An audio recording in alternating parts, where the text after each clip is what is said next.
Θα το κάνω εγώ γιατί είμαστε μια παρέα εδώ και όλοι. Εμείς είμαστε group. Το group, ναι, δεν είναι.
Γεια σας.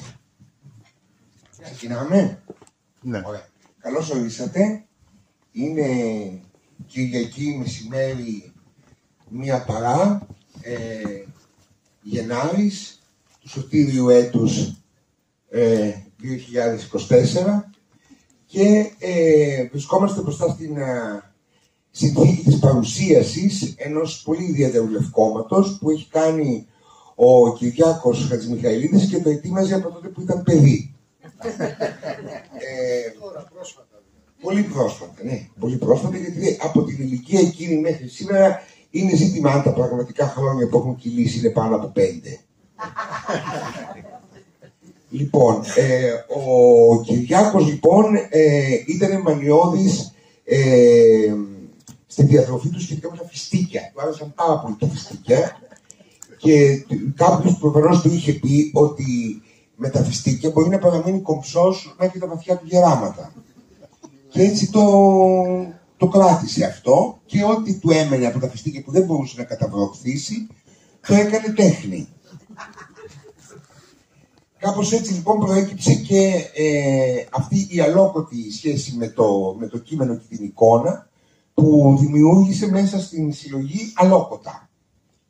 Είναι μια συλλογή από κείμενα πολύ προσωπικά, κατά τη γνώμη μου, πολύ ιδιαίτερα, πολύ εύθραυστα, με μεγάλη, καθαρή την απόφαση της έκθεσης. Ο ίδιος δηλαδή είχε αποφασίσει μέχρι εσχάτων να εκτεθεί στην πλευρά του λόγου, όμως με την βεβαιότητα ότι αποκλείεται να διαπιστώσει κανείς το πόσο εύθραυστο μπορεί να είναι το κομμάτι εκείνο που το κάνει να τα δημιουργεί. Το κρύβει. Πώς το κρύβει? Αν διαβάσετε μόνο την πρώτη φράση από το κάθε κείμενό του, που συνοδεύει εικόνα, θα καταλάβετε πόσο έτοιμος είναι να βγει επί σκηνής. Μιλούσα πριν από λίγο με το Φώτη το Βλαστό έξω και λέγαμε είναι σαν να ξεκινάει ο Σέξπιρ να μιλήσει. Έτσι ξεκινάνε τα κείμενά. Και μετά χαλαρώνει, ηρεμεί και μας δείχνει πόσο εύθραυστος και ευάλωτος είναι. Όπως και οι εικόνες του. Αυτή λοιπόν την συνθήκη κρατάτε στα χέρια σας και φροντίστε να την κρατήσετε όσοι δεν έχετε πάρει το βιβλίο, πουλείτε έξω από τις εκδόσεις Φίλιππης. Και γιατί θα σας κάνει πολύ καλό όταν θα μείνετε μόνοι μαζί του. Πιο πολύ γι' αυτό. Είναι ένα βιβλίο το οποίο όταν το διαβάζεις μέσα σε μια συνθήκη ότι να το παρουσιάσεις, ότι δεν είναι το ίδιο με το να ξεμοναχιαστείς και να καθίσεις και να το ανοίξεις τις στιγμές που θες και να ξαναδείς τις εικόνες και να δεις πώς συνομιλεί η εικόνα με το κείμενο. Μέσα λοιπόν από αυτή την ιδιαίτερη σχέση που ανέπτυξα και εγώ με το βιβλίο, Σας λέω ότι πιστεύω ότι η σημερινή μας συνάντηση εδώ, πέρα από ότι θα μας διαφωτίσει, θα μας κάνει να φύγουμε και λίγο διαφορετικά από ό,τι ήρθαμε. Γιατί θα συναντήσουμε έναν Κυριάκο σε όλο το φάσμα, δηλαδή και στο κομμάτι του λόγου, και στο κομμάτι της εικόνας, και στο κομμάτι της κινούμενης εικόνας, και στο κομμάτι της ποίησης, αλλά και στο κομμάτι της performance. Ο ίδιος είναι performer, πολύ γερός, περισσότερο που τον ξέρετε καλά, καταλαβαίνετε τι εννοώ. Είχαμε βγάλει ένα πρόγραμμα για το πώς θα πάω. Δηλαδή, εγώ είμαι ο συντονιστής της βραδιάς, έχουμε Θανάσος Καμινάκης. Του μεσημεριού. Ναι. Είπαμε, αλόφωτα είναι τα πράγματα. Είναι η Αμερικάνικη νύχτα. Είναι η Αμερικάνικη νύχτα, είναι ο γνωστός εδώ ξέρει τι λέει. Λοιπόν, και είχαμε βγάλει ένα πρόγραμμα. Εκείνο που ξέρω είναι ότι υπάρχει ένα εξαιρετικό κείμενο, το οποίο δεν περιλαμβάνεται μέσα σε αυτή τη συλλογή και λέγεται «Η Ευρωστότητα του καλλιτέχνη». Έγινε για τον Γιώργο Τσεργιώνη, νομίζω. Για μια έκθεση του Γιώργου Τσεργιώνη. Του Γιώργου Τσεργιώνη, ναι. Και στην πραγματικότητα το κείμενο αυτό μιλάει για την αγωνία με την οποία κανείς προσεγγίζει και το έργο τέχνης, αλλά και τον εαυτό του ως τεχνίτη, ως καλλιτέχνη. Φυσικά, σε αυτό το κείμενο που αναφέρεται στον Γιώργο Τσεργιώνη και στην έκθεσή του, εγώ πιστεύω ότι ο Κυριάκος μιλάει πολύ για τη δική του προσωπική αγωνία, για τη δική του ανασφάλεια, που είναι μέρος της επιτυχίας του να είσαι δυνατός όταν παράγεις μια τέχνη. Δεν είσαι ποτέ σίγουρος αν το έργο που δημιουργείς είναι αυτό το οποίο θα αγγίξει τους άλλους και θα μείνει στον χρόνο. Αυτό λοιπόν ο Κυριάκος το κάνει με πραγματική αλήθεια και έκθεση σε αυτό το κείμενο και θα έχω τη χαρά αυτό το κείμενο να το ακούσουμε σήμερα από την κυρία Κάτια Γέρο. Οπότε θα είναι χαρά μας να έρθει κοντά μας, να την υποδεχτούμε, να μας διαβάσει το κείμενο. Καλώς ήρθατε. Καλώς σας βρήκα. Θέλεις εκεί ή εδώ? Όπου να.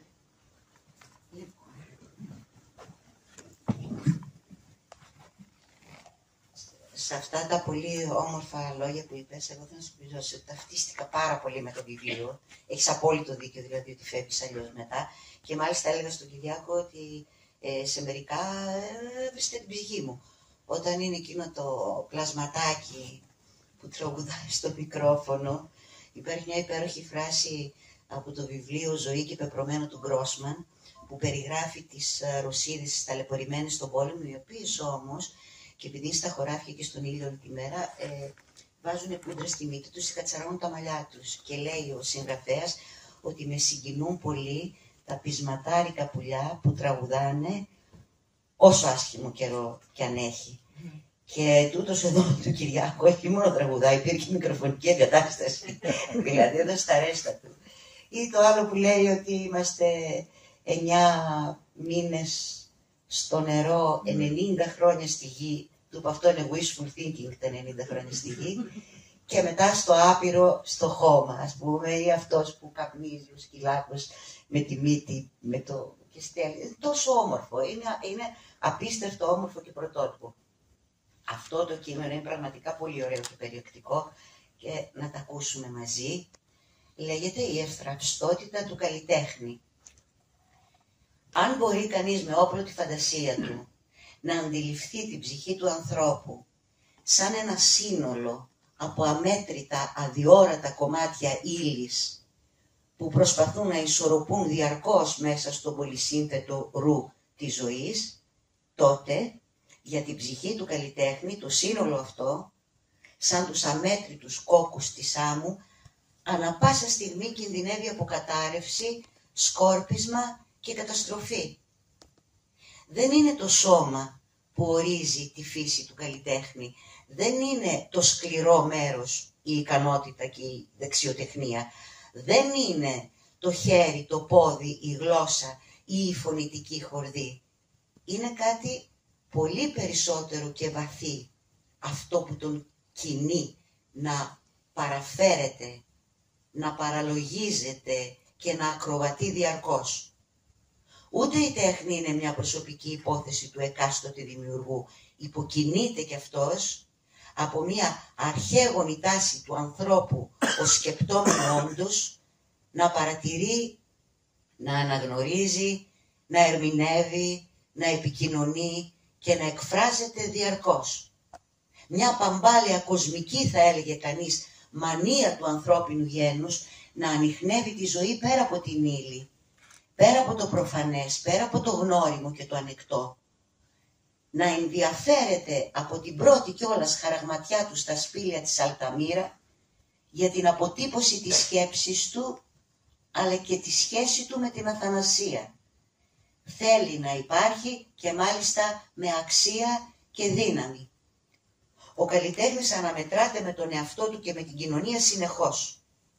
Η βαθιά του ανάγκη να είναι αληθινός και ταυτόχρονα καινοτόμος, η φιλοδοξία του να αλλάζει και να μετακινεί τα υπάρχοντα ζητήματα στην τέχνη του, είναι τα βασικά στοιχεία μιας διαρκούς πάλης με το είναι του.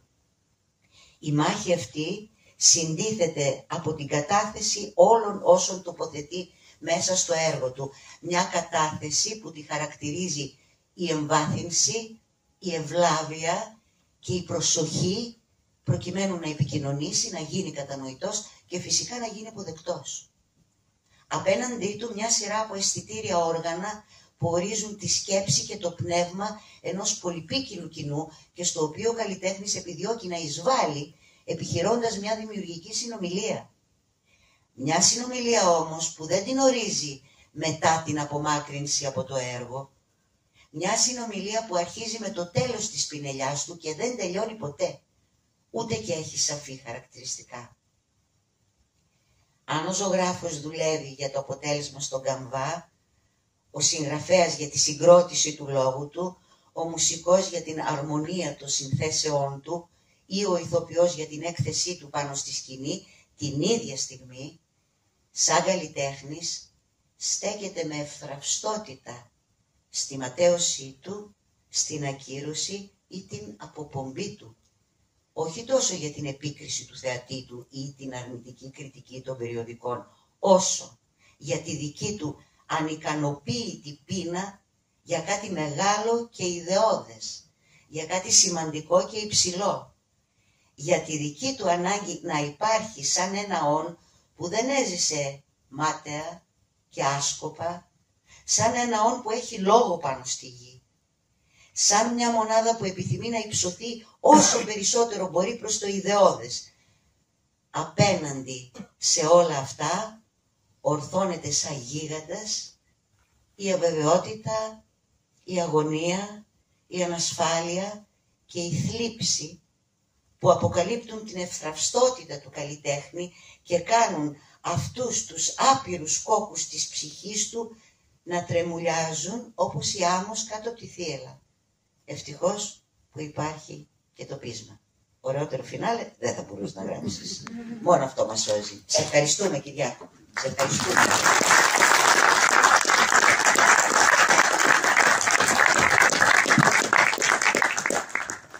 Θέλω να προσκαλέσω, σας ευχαριστούμε πάρα πολύ, ήταν εξαιρετική η ανάγνωση. Θα ήθελα να καλέσω τη Σύση Καπλάν, την εκδότρια του Κυριάκου, που έκλεψε εκδόσεις, για να μας πει λίγα λόγια για το πώς σχετίστηκε η ίδια με το υλικό και φυσικά τον Κυριάκο κοντά μας. Παραλυπόμενα θα πω εγώ.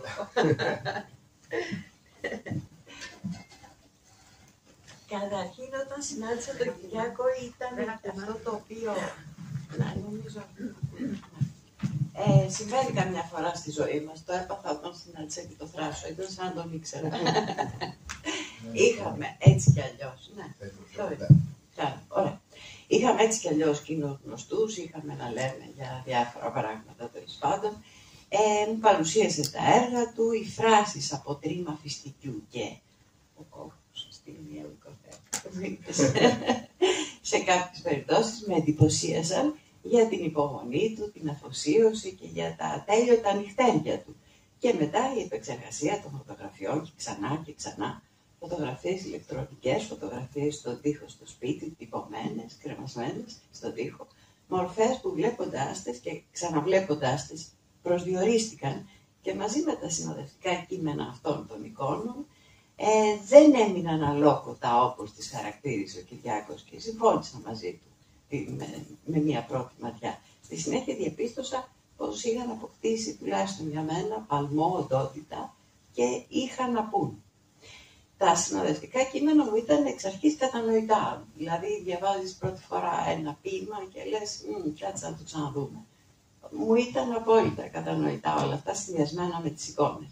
Πολλά από αυτά, μάλιστα, τα βρήκα και τα βρίσκω ακόμα ιδιαίτερα εύστοχα και καταδεικτικά των θεμάτων που απασχολούν τον Κυριάκο. Και έρωτας υπάρχει και φιλία και φύση και το περιβάλλον το ορατό και το αόρατο που μας περιβάλλει. Τις εικόνες ή κάποιες από αυτές, από τη συλλογή Αλόκοτα, λοιπόν, θα πρέπει να τις έλαβα από τον Κυριάκο 8, 9, 10, 11, 12 φορές. Κάθε πρωί ένα ακόμα αρχείο με περίμενε. Πρόκειται για εκείνη την εκδοχή καλλιτέχνη που δεν είναι άρρωστα τελειομανής, αλλά από την άλλη μεριά θέλει την καλύτερη δυνατή μορφή να παρουσιάσει το έργο του. Και μέχρι να φτάσει σε αυτή τη μορφή προσπαθεί, ξαναπροσπαθεί. Και έχει και ένα παραπάνω δεδομένο. Έχει την τεχνογνωσία, ξέρει καλά να χειρίζεται την εικόνα, τις δυνατότητες επεξεργασίας της και το πώς η εικόνα καμιά φορά μπορεί να κλέψει και εντυπώσεις. Αυτή την επιθυμία του να ζήσει όλη τη διαδικασία, να μείνει κοντά στο δημιούργημά του μέχρι τέλους, τη διαπίστωσα και στη συνέχεια. Ζήτησε να δει την πρώτη εκτύπωση. Διάλεξε το χαρτί το οποίο θα αναδείκνυε καλύτερα τις εικόνες του. Ζήτησε να καταγράψει τη βιβλιοδοσία του βιβλίου και εδώ να πω το απίστευτο ότι αυτό που είδατε με το ξεκίνημα αυτής της εκδήλωσης δεν θα το ξαναδούν πάρα πολύ, διότι το τυπογραφείο που τυπώσαμε ήταν το τελευταίο του βιβλίου. Έκλεισε. Το έκλεισα το μαγαζί. Οπότε μερικές εικόνες δεν υπάρχουν πια, τέλος πάντων. Λοιπόν, από ένα σημείο και μετά η αλήθεια είναι ότι άρχισε να λειτουργεί και σαν κινηματογραφιστής παράλληλα με το συγγραφέα και το δημιουργό. Υπάρχουν πολύ διαφορετικοί τύποι συγγραφέων και καλλιτεχνών γενικά, ανάλογα πώς αντιμετωπίζουν το παιδί τους εντός εισαγωγικών. Εκείνοι που βιάζονταν να το αποχριστούν, διότι τους κούρασε, τους εξάντλησε η εφορία του και θέλουν να απαλλαγούν πλέον από αυτό και να το δουν στην τελική του εκδοχή, σαν ένα βιβλίο ή σαν ένα λεύκομα. Υπάρχουν και εκείνοι που παραμένουν δίπλα του μέχρι να βγει στο φως, παρακολουθώντας κάθε στάδιο εξέλιξής του. Και αυτή είναι η περίπτωση του Κυριάκου. Όλη τη διαδικασία την παρακολούθησε ανελπέστατα. Και για να επιστρέψω στο θέμα, όσα Αλόκοτα ορίζονται τα συνήθιστα στη μορφή, τη φύση, παράδοξα, τερατώδη, ετυμολογία είναι άλλο και κότος που σημαίνει οργή, έχθρα, μίσος. Και δεν βλέπω τίποτα σε όσα με περισσή υπομονή δημιούργησε ο Κυριάκος, ίσα ίσα θα βρίσκω και πάρα πολύ ταιριαστά στον Αλόκοτο κόσμο μας. Αυτά ήθελα.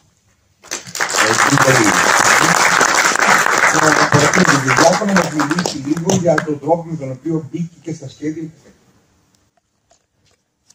Πρώτα απ' όλα ευχαριστώ πάρα πολύ τη Σύση και για τα όσα όμορφα και ωραία είπε, αλλά κυρίως γιατί δεν είναι και εύκολο πράγμα ένας εκδότης να μπαίνει σε μια διαδικασία μιας έκδοσης και ενός βιβλίου, ειδικά στο βιβλίο κάποιου ανθρώπου που είναι η πρώτη του δουλειά.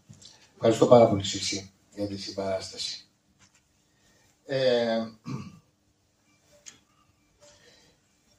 Εγώ θα ήθελα να μιλήσω όσο το δυνατόν λιγότερο από τους υπόλοιπους και σε αυτό το σημείο απλώς θα σας κάνω μια μικρή έτσι λίγο περιγραφή ως μια πρώτη έτσι, τοποθέτηση του τι είναι όλο αυτό το πράγμα, εν πάση περιπτώσει, το οποίο κατά κύριο λόγο αισθάνομαι ότι αφορά στην τύχη. Τι εννοώ με αυτό? Εννοώ ότι μερικές φορές τα πράγματα συμβαίνουν από μόνα τους. Δεν έχεις δηλαδή κάποιο στόχο πάντα και σε όλα όσα θέλεις να κάνεις. Κάπως τα φέρνει, ας το πούμε κάπως έτσι, η ζωή, η κατάσταση, ο κόσμος, δεν ξέρω εγώ τι, αυτό το πράγμα που είναι πραγματικά αλόκοτο. Η όλη ιστορία ξεκίνησε ένα μεσημέρι, πριν από 4 χρόνια, ένα μεσημέρι στο σπίτι μου, μια Πρωτομαγιά. Μια Πρωτομαγιά όπου φίλοι, οι περισσότεροι είναι εδώ, η Νατάσα, ο Ιωάννης, ο Δημήτρης, η Γιάννα, ο Αλέξανδρος κτλ. Και τρώγαμε Πρωτομαγιά στο σπίτι, πάρα πολύ ωραία κτλ. Φάγαμε, ήπιαμε, χαρήκαμε, καλοπεράσαμε, Ιωάννη μου, όπως θυμάσαι. Και στο τέλος, αφού φάγαμε, εν πάση περιπτώσει, έβγαλα εγώ ένα πιάτο, στο πούμε έτσι, ένα μπολ με φιστίκια. Και που είναι τα αγαπημένα μου, όπως έχουν πει και τα παιδιά πριν. Και ανάμεσα σε λόγο, σε κρασί και σε φιστίκι, εγώ μάλλον όχι χωρίς να το θέλω, πάντα είχα την αιμονή όταν έτρωγα φιστίκια να απασχολεί το χέρι μου τρίβοντας το κάλυμά τους, αυτό το περίβλημά τους κτλ. Τέλος πάντων δημιουργήθηκε ένα βουναλάκι από ένα τρίμπα και εκείνο το μεσημέρι με ένα μαχαιράκι, δεν θυμάμαι τον τι, έκανα ένα σχήμα. Αυτό το σχήμα είναι το πρώτο που έγινε και που είναι στο πίσω μέρος του βιβλίου. Το Οπριστόφυλλου ουσιαστικά έχει το πρώτο έργο που είναι αυτό. Και το οποίο εγώ όμως στο μυαλό μου ονόμασα Πρωτομαγιά αργότερα. Τέλος πάντων, καθώς μιλούσαμε και το έβλεπα εκεί με την άκρη του ματιού μου, σαν να κάτι μου άρεσε σε αυτό και δεν ήθελα στο τέλος, μαζεύοντας τα πιάτα, να πάει και αυτό στην πλήση, ας το πούμε κάπως έτσι, και το κράτησα. Και ήταν πάνω στο μπουφέ μου έτσι για κάποιες μέρες. Και μετά λέω, αυτό είναι εύθραυστο, δηλαδή μπορεί να το πάρει ο αέρας, τι να κάνω.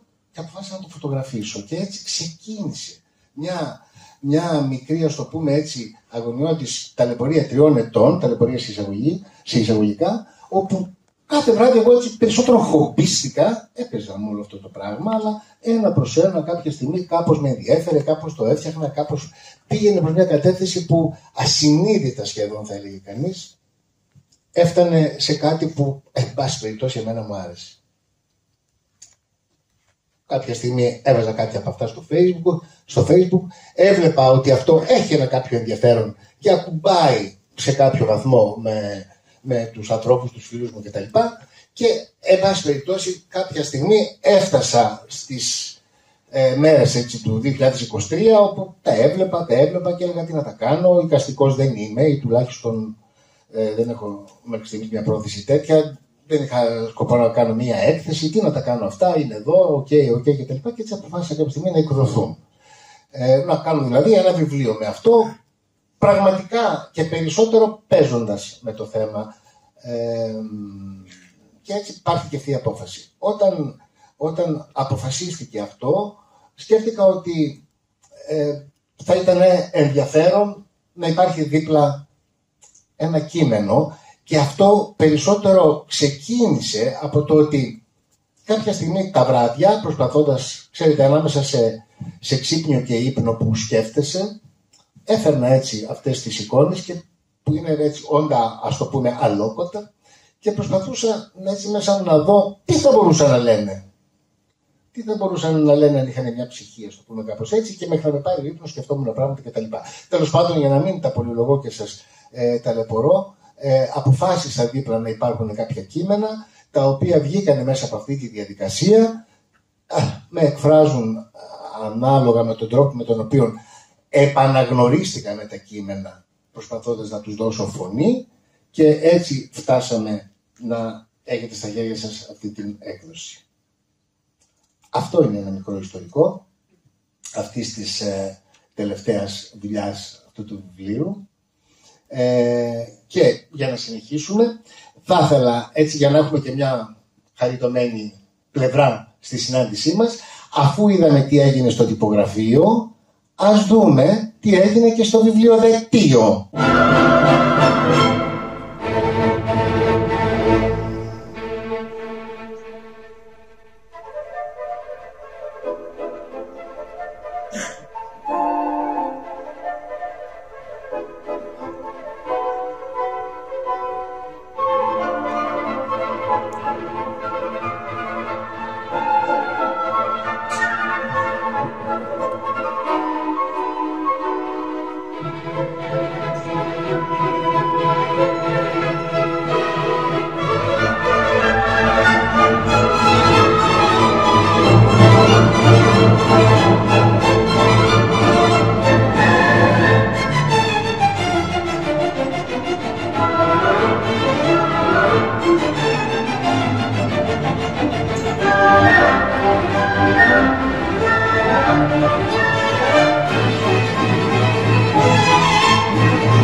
τα άγνωστα τα μήκη, τα χαλίνοτα νερά, τα πίθμενα τα βάθη, τα σκοτεινά σημεία του μυαλού, τα όνειρά μου και τα πάθη, είναι οι τόποι που επόθησα, τα μέρη που δεν έφτασα και οι στόχοι που μου ξέφυγαν.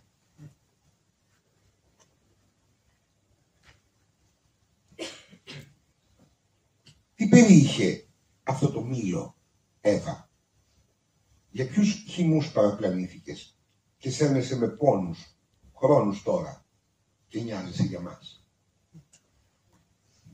Και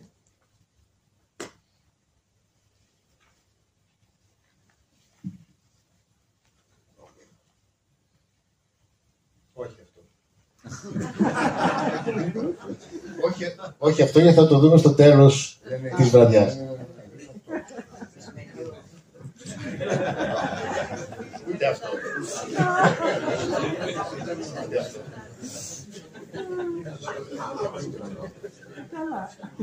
Εδώ κάτι. μην πεις αυτό. Ούτε αυτό. Έχει μέλλον η βραδιά. Το μεσημέρι. Μα λέγω βραδιά.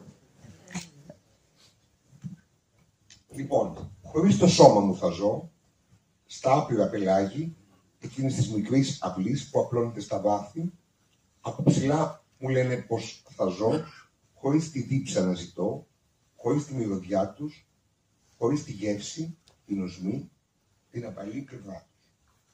Δεν μου πείτε ότι δεν μελοποιείται αυτό. Λοιπόν, έχω έναν Κυριάκο πραγματικά που έχει αποφασίσει να προσεγγίσει έναν λόγο ελλειπτικό, έναν λόγο αριθμικό, μουσικό σχεδόν, και έναν λόγο που χτίζει την εικόνα το ίδιο δυναμικά όπως η εικόνα βοηθάει το λόγο να προαχθεί. Θέλω να πω ότι η σύνδεση τελικά των εικόνων, οι οποίες δεν υπάρχουν πια, έτσι δεν είναι, δηλαδή τα πρωτότυπα έργα δεν υφίστανται, έχουν πάει ο αέρας στα σκουπίδια. Ναι. Να συμπληρώσω. Ρωτάω. Όλα αυτά τα έργα, τα οποία αριθμούν στο σύνολό τους γύρω στα 80 από τα 40 τόσα που υπάρχουν στο βιβλίο, γίνανε ουσιαστικά με μία τόση μικρή ποσότητα, σχεδόν μια μεγάλη χούφτα τρίματος φυστικιού, η οποία απλωνόταν σε μια επιφάνεια, γινόταν το σχέδιο και μετά αυτή ξαναεπέστρεφε, όπως το λέω και στην εισαγωγή, επέστρεφε στο βαζάκι αυτό για να ακολουθήσει η φωτογράφηση και η επεξεργασία του. Οπότε μια πολύ μικρή ποσότητα εδώ και 3 χρόνια συνέβαλε στο να δημιουργηθούν αυτά. Όλα αυτά. Ναι, ναι. Καμία πρώτη ύλη δηλαδή, κόστος 0.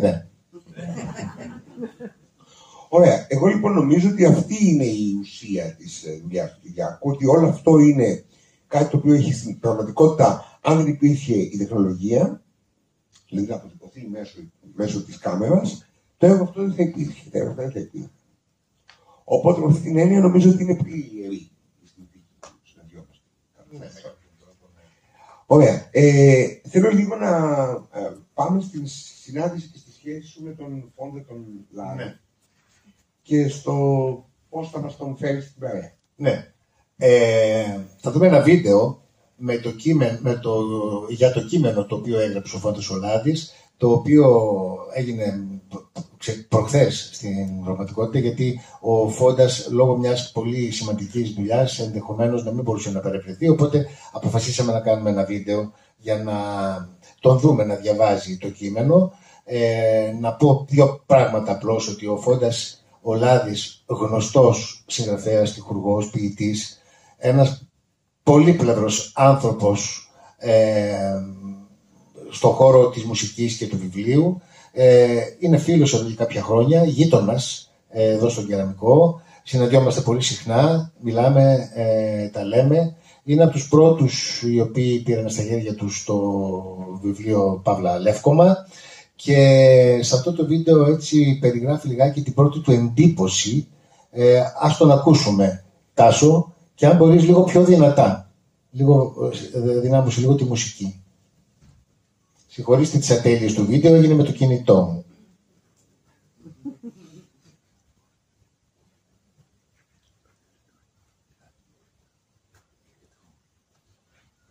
Ακόμα μια φορά ο Κυριάκος Χατζημιχαηλίδης μας ξαφνιάζει με αυτούς τους αλόκοτους μικροσκοπικούς επισκέπτες που πρώτα εισέβαλαν τους δικούς του προσωπικούς κόσμου και αυτός με τη σειρά του μας τους συστήνει συνοδεύοντάς τους τον καθένα με ένα μικρό σχολιασμό.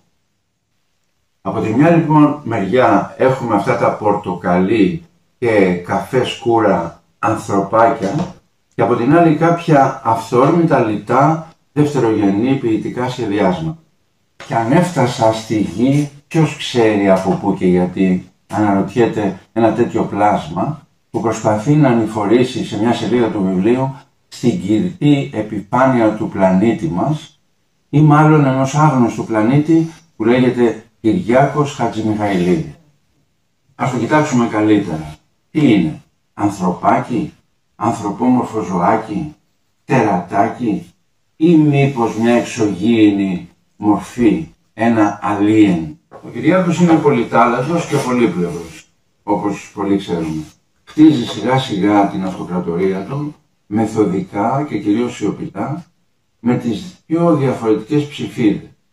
Ταινίες διαφόρων ειδών, fiction, επίμονη θα έλεγα σε βαθμό αιμονής προβολή κάθε είδους μικρής ταινίας, γνωστός παραγωγός στον χώρο του κινηματογράφου, σκηνοθέτης ο ίδιος και σεναριογράφος, αλλά πρώτα απ' όλα παιδαγωγός, αφού μεταλαμπαδεύει με πάθος τις συσσωρευμένες γνώσεις και τις εμπειρίες του, που εδώ και χρόνια έχει, σε νεότερους από αυτόν καλλιτέχνες, δηλαδή στους φοιτητές του.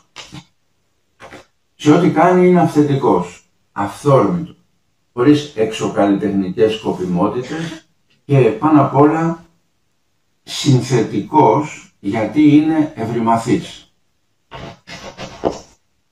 Αρκεί να σκεφτεί κανείς τις τόσο σημαντικές πνοές με την τόσο αισθαντική εικονογράφηση ποιημάτων του Καβάφη και άλλων.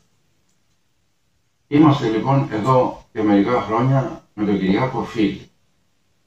Μόλις αυτό το μικρό θαυμαστό βιβλιαράκι ξεσκάρισε από το τελικό στάδιο της γένας, δηλαδή το βιβλιοδευτείο, ο Κυριάκος κατέβηκε από το διαμέρισμά του στον Οδό Πλατεών στο Κεραμικό και με προσέγγισε στην αυλή του Πέτρου, ένα μικρό ταβερνάκι που είναι ανάμεσα στα σπίτια μας, που και αυτά δεν απέχουν παραπάνω από 100-150 μέτρα το ένα από το άλλο. Ήταν περασμένα μεσάνυχτα. Μου άφησε ένα αντίτυπο από το καινούριο του πόνημα με την απαραίτητη αφιέρωση. Είπαμε 5 άντε 10 κουβέντες και έφυγε. Όπως συνήθως, εκείνο το βράδυ ήταν πιεσμένος για να προετοιμαστεί για το βαρύ πρόγραμμα της άλλης. Έμεινα λοιπόν μόνος μου το πίσω άδειο μέρος της μικρής ταβέρνα με το τεταρτάκι, το καρτούτσο του με άσπρο κραξί που είχα παραγγείλει, ακόμα μισογεμάτο, το μυαλό μου τελείως ξεκάθαρο και με πολλή όρεξη να ξεφυλίσω για μια πρώτη σύντομη ανάγνωση αυτό το συμπαθητικό μακρόστενο βιβλιαράκι με τις 64 σελίδες.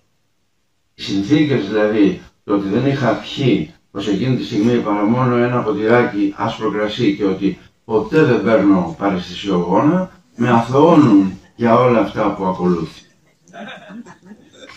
Ήδη από τις πρώτες σελίδες το πράγμα άρχισε να στραβώνει. Ένα τερατάκι σε χρώμα απερίγραπτο, σαν μικρογραφία ενός γιγαντόπτερου του κένου εποχής, κάτι έλεγε μπροστά σε ένα μικρόφωνο. Ίσως τραγουδούσε. Fly me to the moon, let me play among the stars, and let me see what spring is like on Jupiter and Mars. In other words... Και απέναντι από την εικόνα ένα λακωνικό σχόλιο. Τι κι αν είμαι απαλού, είμαι κι εγώ ψυχή και τραγούδι. Γύρισα σελίδα. Δεκάδες υπόκαποι μικροί και μεγάλοι, μετέωροι σε ένα μονόχρωμο το ίδιο χρώμα πυθό και στην απέναντι σελίδα 4 ανοιχτά στόματα, τα στόματα 4 λιγνόλεμων τεινών, το ένα να ραμπήσει το άλλο. Οι σελίδες του βιβλίου άρχισαν να κουνιούνται επικίνδυνα. Οι εικόνες να θαπώνουν. Οι λέξεις, τα σχόλια άρχισαν να προβάλλονται ενοχλητικά και αυθύπαρκτα μπροστά στα μάτια μου και μέσα στη ψυχή μου. Στο μεταξύ, ούτε μια παρέα καινούριων τσαμώνων δεν έκανε εμφανή την παρουσία της στην αυλή ή κάπου εκεί γύρω, για να μου κάνει να κάνει ένα θόρυβο, έναν κάποιο αντιπερισπασμό, οτιδήποτε για να με βοηθήσει, να με συνεφέρει. Τα πλάσματα αυτά μου φάνηκαν πια πιο οικεία και γνωστά και συνέχισαν να κουνιούνται ήρεμα και να διεισδύει το ένα μέσα στο άλλο, καθώς συνέχισα να τα κοιτάζω, νιώθοντας ολοένα και περισσότερα κάποια σαγίνη. Αλόκοτα πλάσματα, πράγματα. Εγώ πλησίαζα σε αυτά ή αυτά σε μένα. Κάποια ήταν ίσως αρκετά φιλικά, κάποια ίσως κάπως εχθρικά. Μερικά από αυτά το δικό τους κόσμο, περίκλειστα, απόμακρα. Άλλα πάλι έτοιμα να χαθούν, να διαλυθούν, καθώς είναι και η μοίρα τους, άλλωστε, που τους επιφυλάσσει ο δημιουργός τους, ο Κυριάκος, μόλις τα φωτογραφίσει. Ένας μικρός πτεράνθρωπος έχει βγει σε κάποια άλλη σελίδα, σε ένα ενιγματικό Αφθάδες Σεριάννη, στη σελίδα 25. Και μια άλλη γωνεϊκή μορφή που προστατεύει 3 πιστικοκλωσόπουλα έχουν βγει και αυτή η τσάρκα στη σελίδα 29. Ένας ακόμα φιδοπτεράνθρωπος κατεβαίνει μια σκάλα στη σελίδα 30. Ένας κτηνοαναζητητής τροφής ετοιμάζεται να ραμφίσει την ψυχή μας στη σελίδα 31. Και πάει λέγοντα. Μετά από κάποια ώρα, το όραμα το τελείωσε δυστυχώς. Και μαζί τελείωσε και αυτή η εμπειρία, πρωτόγνωρη για μένα, και πέρα για πέρα αληθινή, προσθέθηκε σε εκείνα τα πράγματα που συμβαίνουν μια και μόνο φορά στη ζωή μου. Το βέβαια κάτι σημαίνει. Ήπια το υπόλοιπο κρασί και πήρα τον Κυριάκο τηλέφωνο. Είχε μισοτελειώσει. Ετοιμαζόταν να ξαπλώσει. Του είπα να μου βάλει ένα ουίσκι με 2 παγάκια, ο συνήθως, και σε 2 λεπτά ήμουν στο σπίτι του και του διηγήθηκα την εμπειρία μου. Τι σου κάνει ένα τόσο μικρό βιβλίο? Fly me to the moon, let me play among the stars, and let me see what spring is like.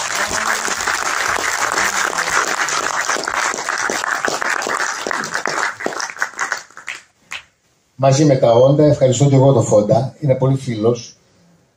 Κάναμε πολύ ωραίες συναντήσεις, τα βράδια κυρίως, μετά τις 12 μία ή 2. Και μιλάμε και λέμε πολύ ωραία και σημαντικά πράγματα μαζί. Έτσι.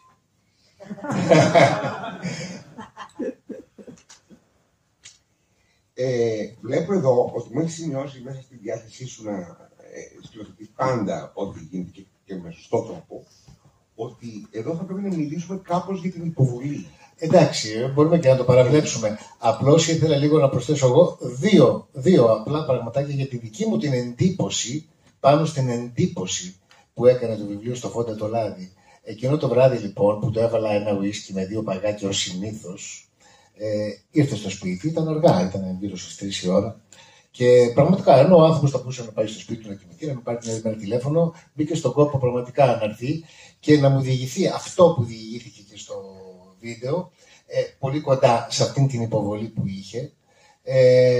Και επειδή ακριβώς αυτή η συνάντηση ήταν πολύ αυθόρμητη και ειλικρινής, πρέπει να σας πω ότι ο Φόντας είναι ένας ειλικρινής άνθρωπος και αν κάτι δεν του αρέσει θα σου το πει με πολύ ωραίο και ευγενικό τρόπο, αλλά θα σου το πει κατάμουτα που λέμε. Οπότε ήθελα λίγο να μείνω σε αυτή τη λέξη της υποβολής. Δηλαδή για μένα έχει μεγάλη σημασία ό,τι κάνουμε, έτσι κι αλλιώς απέναντί μου είναι δεκάδες καλλιτέχνες και καταλαβαίνουν λιγάκι τι εννοώ. Έχει σημασία αυτό που κάνουμε να μπορεί να υποβάλει να φεύγει από μια εγκεφαλική διαδικασία, από μια διαδικασία απλής ψυχρής σκέψης, αλλά να μπορεί να υποβάλει, τουλάχιστον αυτή είναι η δική μου η στάση απέναντι στα πράγματα. Θεωρώ ότι το συναίσθημα είναι βασική συνισταμένη στην αξία ενός έργου ή τουλάχιστον των έργων που εγώ προσπαθώ να κάνω. Πολύ ωραία. Ας δούμε λοιπόν πώς μπορεί ο αγαπημένος μας φίλος και συγγραφέας Φώτης Βλαστός να μας υποβάλει όλους μας σε μια συνθήκη που θα είναι για πρώτη φορά που θα την ζήσουμε και αν δεν καταγραφεί θα την ξεχάσουμε. Φώτη. Μου επιτρέψει πριν μιλήσει ο Φώτης να πω ότι ο αγαπημένος φίλος Φώτης είναι ένας εξαιρετικός συγγραφέας καταρχάς. Το τελευταίο του βιβλίο, το Homus Nebulus, περιμένει στο τραπέζι μου την ήσυχη περίοδο που θα με βοηθήσει να διαβάσω αυτό το σημαντικό κείμενο που έχει γράψει. Δεν θα βρεθεί να το ξεκινήσεις. Ναι, το ξέρω όντως. Ναι. Πρέπει να πω ότι με το Φώτη το Βλαστό γράψαμε μαζί ένα θεατρικό έργο, το οποίο προσπαθούμε να γίνει παράσταση. Ελπίζω να το καταφέρουμε, Φώτη μου, αλλά και αν δεν γίνει παράσταση θα γίνει ταινία, ελπίζω. Σου δίνω το λόγο και σε ευχαριστώ. Γεια σας και από μένα. Ευχαριστώ πάρα πολύ για την ευκαιρία που μου δίνετε να κλέψω λίγα λεπτά προσοχής που έχει γίνει τόσο πολύτιμη στις μέρες μας από εσάς αυτή την μεσημεριανή νύχτα. Λένε ότι η εικόνα είναι ένας μηχανισμός που επιτρέπει να έρθει στην παρουσία κάτι που πριν ήταν απουσία. Κοιτώντας από αυτή την οπτική το έργο του εικονοπλάστη αρχικά Κυριάκου, αναρωτήθηκα ποια απουσία είναι αυτή μέσα στην οποία γεννήθηκαν τα προέργα που ήρθαν στις εικόνες. Δεν μπορούσα να βρω βοήθεια πέρα από τον τίτλο, γιατί πάντα ο τίτλος που διαλέγουμε για να τιτλοφορήσουμε ένα έργο μας δίνει μια χειρολαβή. Κότος, είπε νωρίτερα η Σύση. Ο κότος είναι η έχθρα, η διαμάχη, η οργή. Κάτι λοιπόν μέσα σε αυτή την σκοτεινή περιοχή κουβαλούσε έχθρα, κουβαλούσε εναντίωση. Δίπλα στον κότο ήρθε ο άλλος και ημέρεψε αυτή την έχθρα. Την έκανε αλόκοτος. Αυτή λοιπόν η σύμβαση, αυτή η συνάντηση, προφανώς υποσυνείδητα στον άνθρωπο που επέλεξε τον τίτλο, μας δίνει ένα πρώτο νήμα για να πλησιάσουμε αυτή την απουσία. Απουσία που φαίνεται ότι κρύβει νοσταλγία για κάτι που δεν υπάρχει πια. Νοσταλγία για την παιδική ηλικία. Νοσταλγία για αυτό που μέσα στη νύχτα έρχεται να την αλατίσει, να της δώσει γεύση, να της δώσει τρόπο να συνεχίσει να υπάρχει μέσα στη μνήμη. Λένε, έλεγε ο Νταβίντσι, ότι η εικονοποίηση είναι ένα πράγμα νοητικό, είναι mental. Είναι μέσα στο μυαλό αυτό που ο εικονοποιητής τελικά θα πραγματοποιήσει στο επίπεδο της εικόνας. Αυτό λοιπόν είναι η πρώτη δραματική κίνηση που κάνει ο Κυριάκος σε αυτό το λεύκομα. Πλάθει με τα υλικά της νιώτης του, τα άχρηστα, τα αποσαφρωμένα από το χρόνο υλικά, εικόνες.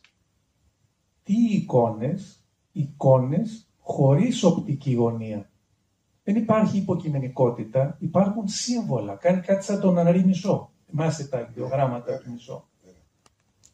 Φτιάχνει δηλαδή πολύ επιδραστικά σύμβολα προσπαθώντας πρώτα απ' όλα να μπει μέσα στον ίδιο και μετά να αγγίξει και εμάς. Γιατί μόνο η συγκίνηση προκαλεί συγκίνηση. Και αφού βλέπει ότι τα καταφέρνει, κάνει τη δεύτερη δραματική κίνηση. Επιθυμεί αυτές οι εικόνες να αποκτήσουν και λόγο. Πόσο τρομερή αυτή η πορεία από την εικονοποίηση στην λεκτική περιγραφή του κόσμου. Πολλές πορείες πνευματικές ξεκίνησαν σαν εικόνες, σαν χνάρια, σαν αποτυπώματα και κατέληξαν να εγκλωβίζονται, να εξουδετερώνονται μέσα στο λόγο. Διαισθάνεται ότι αυτό το δεύτερο εγχείρημά του μπορεί να προδώσει το πρώτο. Γι' αυτό και είναι πολύ προσεκτικός. Παίρνει πολύ φόρα. Προετοιμάζεται, όπως έλεγα νωρίτερα στο θράσο, πολύ πριν ανοίξει η αυλαία. Όλη του η προσπάθεια υπάρχει στην πρώτη φράση κάθε ποίηματος. Αυτή η φράση είναι τόσο φορτισμένη που δεν χωρά αμφιβολία. Μπαίνει καταφατικά. Μπαίνει αφοριστικά σε κάθε ποιητικό του εγχείρημα. Έχουμε λοιπόν ένα έργο που μέσα στο αλόκοτό του συμπυκνώνει, θα έλεγα, την πορεία κάθε καλλιτεχνικής προσπάθειας που ξεκινάει από κάτι ενστικτώδες, ακαθόριστο και καταλήγει σε κάτι δραματικά συγκεκριμένο. Τι θα θυμόμαστε από τα αλόκοτα μετά από ένα μήνα, ένα χρόνο? Αναρωτήθηκα και αποφάσισα να απαντήσω φτιάχνοντας ένα έργο με τρίματα από τα ποίηματά του. Φτιάχνοντας δηλαδή ένα μεταποιήμα που νομίζω ότι θα περιγράψει τον πυρήνα του καλλιτεχνικού εγχειρήματος, εικαστικού και ποιητικού. Επιτρέψτε μου να σας το διαβάσω. Πήρα λοιπόν τυχαία πρώτες φράσεις από μερικά από τα ποίηματα του Κυριάκου. Τι κι αν είμαι από αλλού, κοιτάξτε το αλλού πως μπαίνει ήδη με το καλημέρα, για να μετριάσει τον κότο,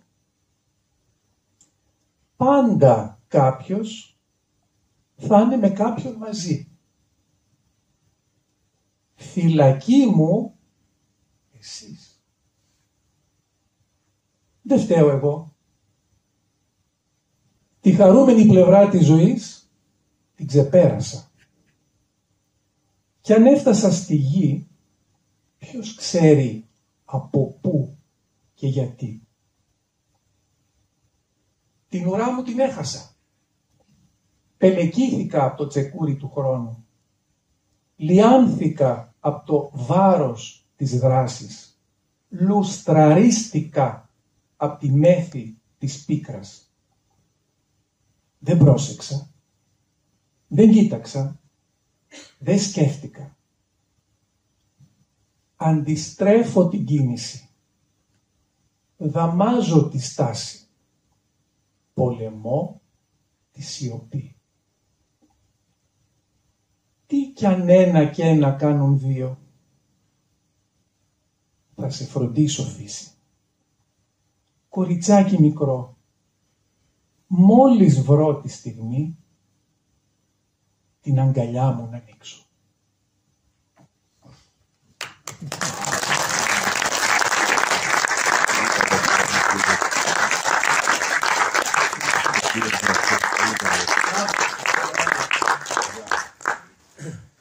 Ευχαριστούμε πάρα πολύ. Ευχαριστώ από καρδιά στο Φώτη. Και για το τώρα και για το πριν και προκαταβολικά για ό,τι έπεται. Λοιπόν, θα Θέλεις να κάτσεις για να δούμε τώρα αυτά που είναι να δούμε, πες. Θα πούμε στις πνοές. Ναι. Ωραία. Οκ. Σκέφτηκα λοιπόν ότι αντί να, όπως συνήθως, να διαβαστούν τα κείμενα εδώ live, σκέφτηκα να χρησιμοποιήσω έτσι αυτή την αγαπημένη μου, το αγαπημένο μου χόμπι, ας το πούμε κάπως έτσι, και να φτιάξω κάποιες πνοές πάνω σε αυτά. Έτσι λοιπόν θα δούμε ένα βίντεο το οποίο έχει 7 μικρές πνοές που περιγράφουν 7 έργα και 7 κείμενα και τα 7 συνοδευτικά κείμενά τους από το βιβλίο Αλόκοτα. Να πούμε πριν, για όποιον δεν ξέρει τις πνοές, τι είναι οι πνοές όμως. Το ξέρουν οι περισσότεροι βέβαια, αλλά οι πνοές είναι μια σειρά video art η οποία επιχειρεί, ελπίζω, ωραία και καλά, να οπτικοακουστικοποιεί ποίηματα της νεοελληνικής ποίησης. Εδώ θα οπτικοακουστικοποιήσει κείμενα δικά μου. Αλόκοτα. Θα κάτσω κι εγώ από εκεί για να τα δούμε παρέα και θα έρθουμε για το χαιρετισμό.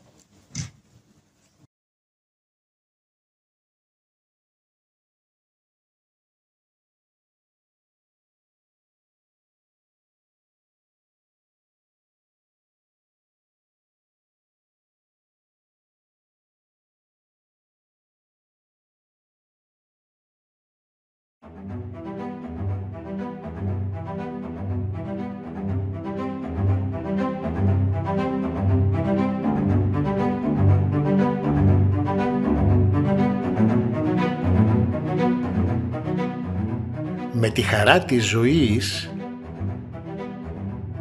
εξακολούθησα την πτώση μου σε μια ευτυχία αλλιώτικη από τα παραμύθια εκείνα που υμνούν το ροζ και το γαλάζιο.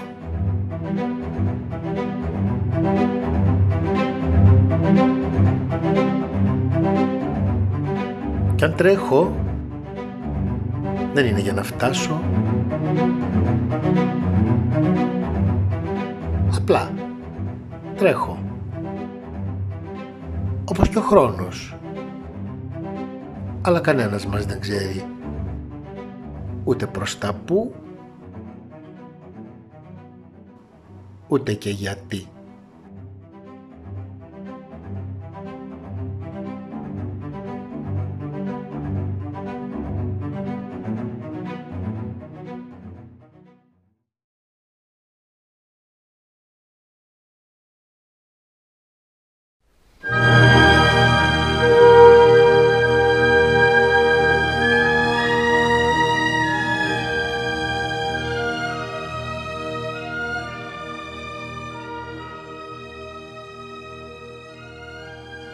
Δεν φταίω εγώ.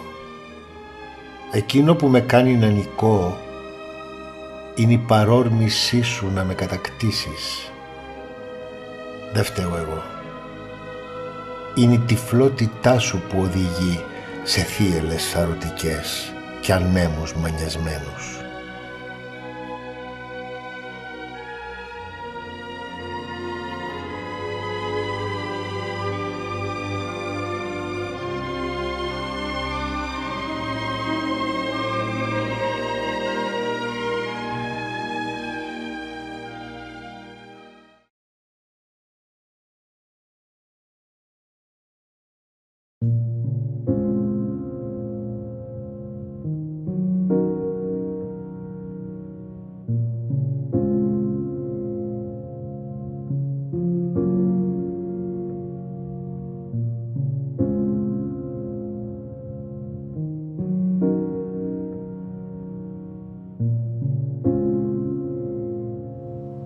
Αντιστρέφω την κίνηση, δαμάζω τη στάση, πολεμώ τη σιωπή.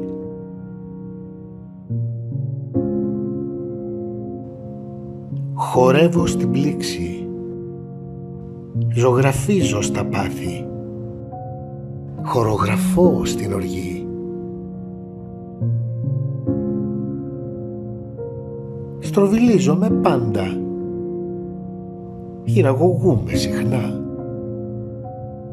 ακροβατώ που και που.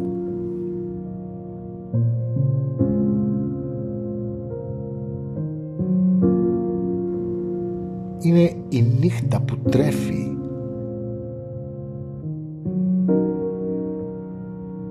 το σκότος που γνέφει,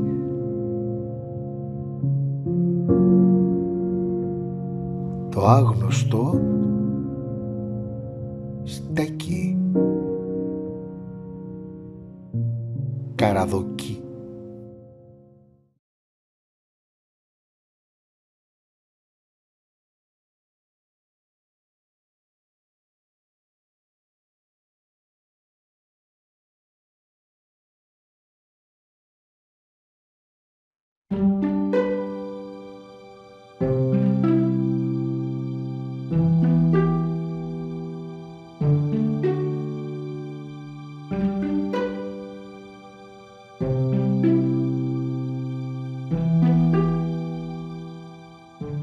Την ουρά μου την έχασα. Κοιτώντας τον ήλιο ψηλά, τυφλώθηκα και κλείστηκα στο σκοτάδι.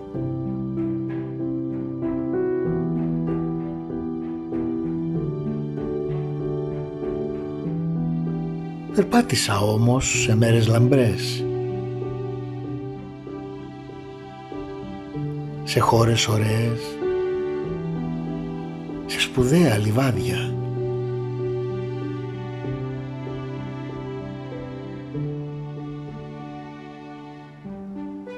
Ακόμα εδώ.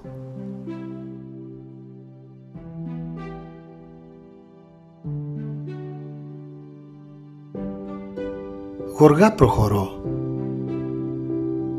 με τη μνήμη που όλο κοντένει.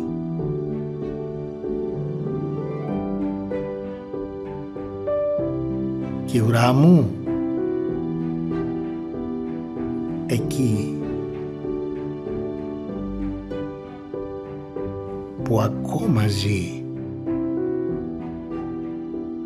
και κάπως σαλεύει.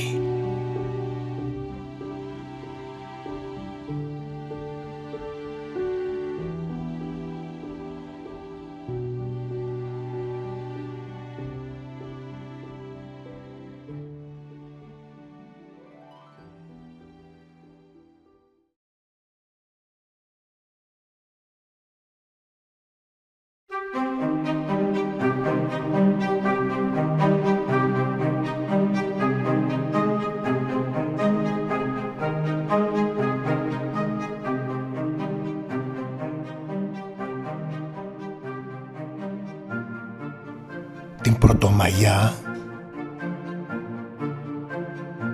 κοίτα να ξαπλώσει στο στεφάνι πάνω σε πέτρες κοφτερές και γύρε το κεφάλι σου στον κύκλο του και χάσου και αφανίσου και πότισε με δάκρυ τους σπόρους που χαθήκανε σαν πέσανε στη γη από το πλέξιμο των όμορφων ανθών του.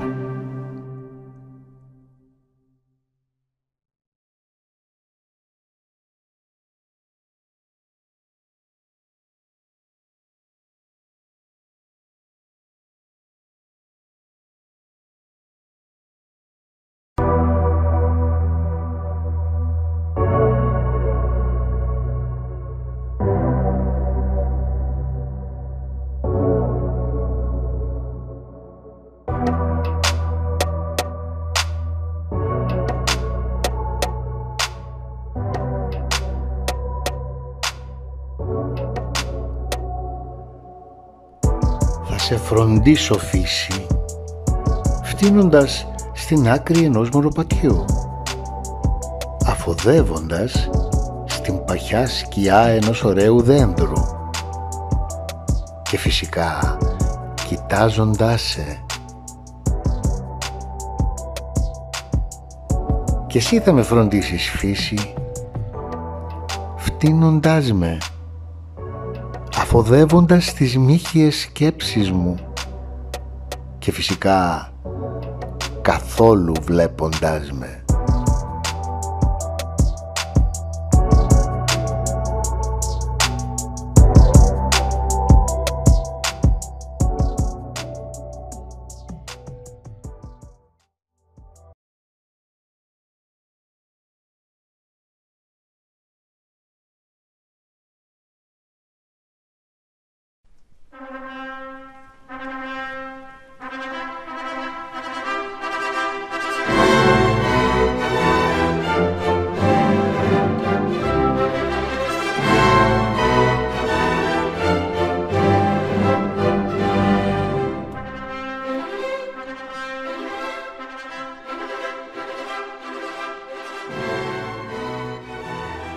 Κοριτσάκι μικρό, μόλις βρω τη στιγμή την αγκαλιά μου να ανοίξω, στο σύμπαν θα πέσω, τα αστέρια να δέσω με ένα σχοινί. Κι έτσι πιασμένα, σε κύκλο κλεισμένα, στο λαιμό σου επάνω γλυκά να σταθούν.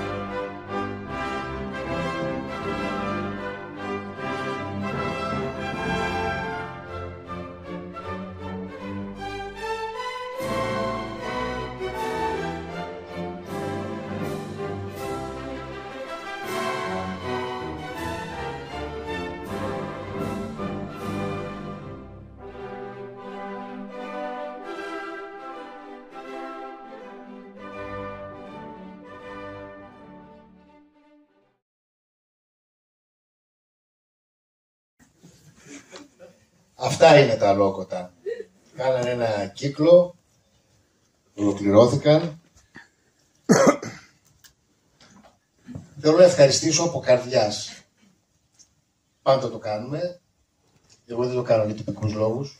Το κάνω για πραγματικά αληθινός και από καρδιάς. Τη Σύση Καπλάνη, από τις εκδόσεις Φίλτιση, που πίστεψε σε αυτό το έργο και έβαλε όλη τη γνώση και την εμπειρία της. Τη Λαμπρινή Παπαδημητρίου, η οποία είναι πάντα σε ό,τι κάνω δίπλα και με στηρίζει και πρακτικά, αλλά κυρίως ψυχικά και ψυχολογικά. Είναι απίστευτη υπόθεση η Λαμπρινή. Τον αγαπημένο Θράσο Καμινάκη, από το Μικρό Πολυτεχνείο, με τον οποίο είμαστε φίλοι και συνεργάτες εδώ και 20 και παραπάνω χρόνια. Κάθε χρόνο κάνουμε σεμινάρια μαζί και ξέρει ότι τον αγαπάω, ότι με αγαπάει πολύ. Το Φώτη το Βλαστό, που είναι πολύτιμος φίλος και για το μυαλό του, αλλά και για τη βοήθειά του σε ό,τι έχουμε κάνει μαζί, στο έργο που ελπίζω να το δούμε στη σκηνή ή στο σινεμά. Τον αγαπημένο Φόντα Λάδη. Ήρθε ο Φόντας? Όχι. Φόντα, σε ευχαριστώ. Τι να πω τώρα για την Κάτια Γέρου, που είναι φίλη των τελευταίων χρόνων και για έναν περίεργο λόγο, αλόκοτο θα έλεγε κανείς, μπήκαμε ένας μέσα στη ζωή του άλλου, ευνίδια, μέσα από μια δουλειά που ετοίμαζε η Κάτια, την ίδια, και ενώ βρεθήκαμε για να διεκπαιρεώσουμε πρακτικά κάτι που αφορούσε την παράσταση, στην πραγματικότητα δεθήκαμε και γίναμε πάρα πολύ καλοί φίλοι. Κάτια, ευχαριστώ. Τη Γιάννα την Κομπηλίδη, η οποία πρόσθεσε μια φοβερή πινελιά σε αυτή την έκδοση. Θα αποκαλυφθεί, ελπίζω, στο μέλλον. Όλους τους φίλους που με κάποιον τρόπο βοήθησαν στο να γίνει αυτό, και φυσικά όλους εσάς που σας ξέρω χρόνια και σας αγαπώ, και για τον κόπο που κάνατε να έρθετε να δείτε αυτά τα αλόκοτα. Ελπίζω η ζωή μας να μην πάψει να είναι αλόκοτη, γιατί εγώ πραγματικά πιστεύω ότι το αλόκοτο είναι πολύ φυσιολογική υπόθεση. Ευχαριστώ πάρα πολύ.